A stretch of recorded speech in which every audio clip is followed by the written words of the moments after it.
Hello, fellow geeks. It's your favorite host again, Ernest, back with another interview. And today we're meeting up with the devs for Conquest of Eldinar. Can you guys introduce yourselves for me? Ziad Kadri, the CEO, it's the CTO slash tech lead of the team.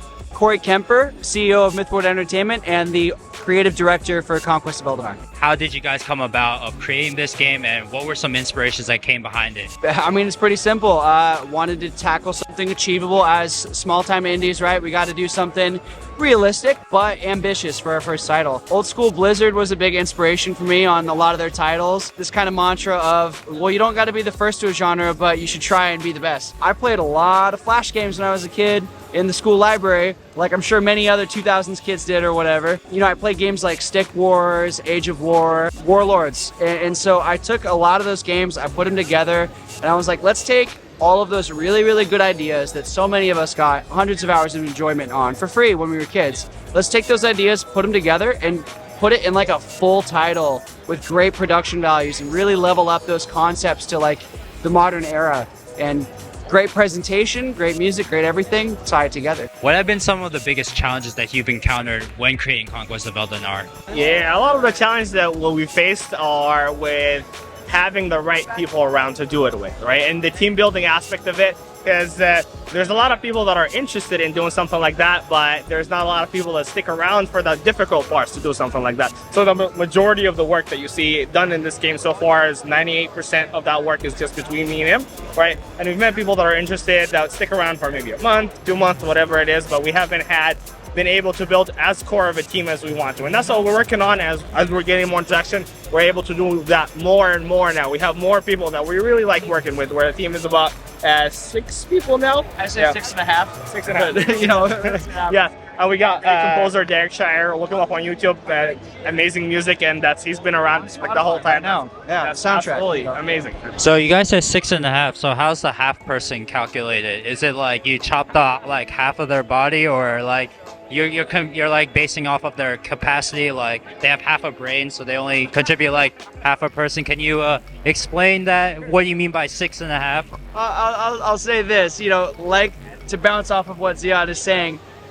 And my heart goes out to him, respect goes out to him. You know, when you're doing part-time like this, you don't have funding. Indie devs, small time, people kind of work on that when they want to. And for a startup, I'm getting paid the same amount you are, which is $0. But even within that bracket, not everybody works the same hours. Not everybody works equally. Some people, I think, are really attracted to the idea of being a game developer. And so they join the team and they kind of just hang out. And, you know, maybe I should be a better boss and like filter out like the hard workers and the non-hard workers. But who am I to say no? Like, if you want to give us some work, if you want to give us some effort, I appreciate your time so much. Yeah. We're extremely happy to share the glory, but you got to share the workload too. We talked about some of the challenges that you guys encountered. What has been probably the most rewarding aspect of you creating this game? From the very outset for me, like, sure, money is important, but to me, money is just a means to an end. I'm really doing this because I want to have like a positive impact in the world. I want to inspire people. In the past couple of months alone, we did Geek Fest, and all of the people that have been joining our server, submitting voice auditions for the different characters in the game that are all fully voice acted. So many people like fighting for these roles. They started submitting fan art of the characters that I've been working on for like 10 years. And I've had some people come and play the game, and they pull me off to the side afterwards, and they're like, I'm serious. This game is fun. I love it. I get what you were going for. I had one guy be like, of all the games here, yeah, but you? Yeah, I'm getting this one. Like, when I hear this kind of stuff, I'm like, oh my God, literally the thousands of hours that I've slaved away doing this. I'm like 6 a.m.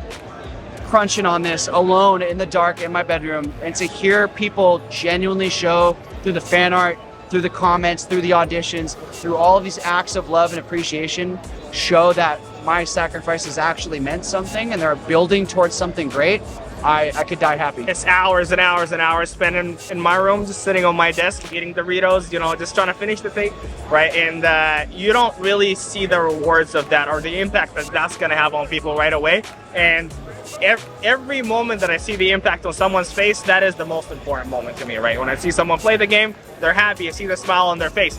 hey, it's not complete yet, but whenever they get the idea, that moment of, this is really cool. I love that. I die for that. I'm here for that all the way.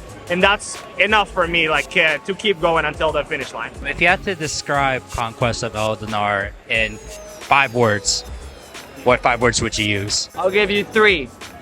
Everyone is here. It's just like Smash Ultimate, but fantasy, right? Maybe not in terms of gameplay, but in terms of theme. This is every 16 races in an RTS. It's every fantasy like trope and archetype, lizard men and vampires and Vikings and Spartans. Everything you've ever wanted to play with in one sandbox is all here at the same time. Yeah, I second that. All you can eat fantasy. Yeah, I say. There we go. Mythward Entertainment on YouTube. Go there, or mythwardentertainment.com, the website.